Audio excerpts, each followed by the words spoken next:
Describe the current makeup of the course. Discuss the assignments, exams, class procedures, lecture styles, etc. Okay, I feel like the classes at OSU right now, I'm going to refer to the larger classes first, like my Principles of Human Nutrition course. It's too many kids in one classroom, and there's no way that a professor is going to be able to meet with each one on an individual level. And I understand that's the point of discussion, but it's not the same. I don't know. So I would definitely start with like not necessarily like forcing small classes, because some people are fine with lectures, but I would appreciate smaller, like more knit courses that you actually know your professors. I like lectures. I'm fine with lectures, but I mean it kind of depends on if the teacher is willing to make it interesting or not. What kind of lectures do you usually have? I'm used to the ones where the teacher lectures and will take notes on the board. I don't like PowerPoints. I think that PowerPoint actually inhibits learning, because if all your notes are online, then and you have a big lecture class, then why would you come to school? Like, you can just pay for the PowerPoint then. So which elements would you change and why? I think I would make the classes smaller, or give the option of smaller classes. I also think that they need to be able to gear towards different learning styles, though. Just because I'm fine with lecture doesn't mean I wouldn't appreciate, drawing pictures. I don't know. Not drawing pictures, but like more hands-on, I guess. So which elements would you keep the same and why?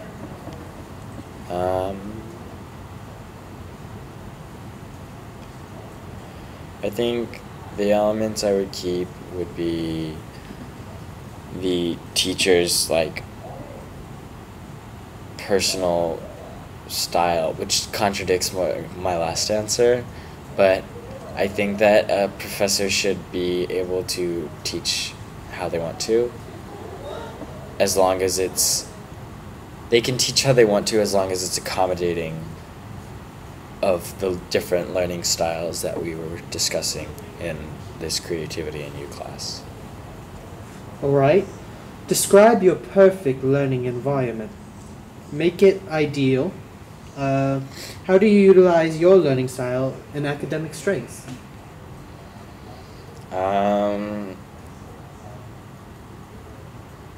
I would say my perfect learning environment is definitely more repetitive than once a week. Those classes I'll forget, and then you're so far behind because you've missed 1 week, basically. So I like the 3-day classes, or the 2 days a week classes, much better than things like freshman orientation, which I failed. Whoops. But my perfect learning environment would definitely be outside on a sunny day, like a little bit of shade, but not too much. So, and just kind of like discussing more of the material. Like if you assign the reading the night before, then you'd be able to all like discuss the materials and like kind of interpret what other people's opinions were of the material, and I feel like you learn and get a lot more information that way. What type of activities, projects, assignments would you require in these kind of learning environments? It would be a lot of participation, and I would require, because I feel like in high school, if I would not do the material, we would have like discussion circle. I would just like repeat something that somebody else said, or kind of like jumble it up a little bit.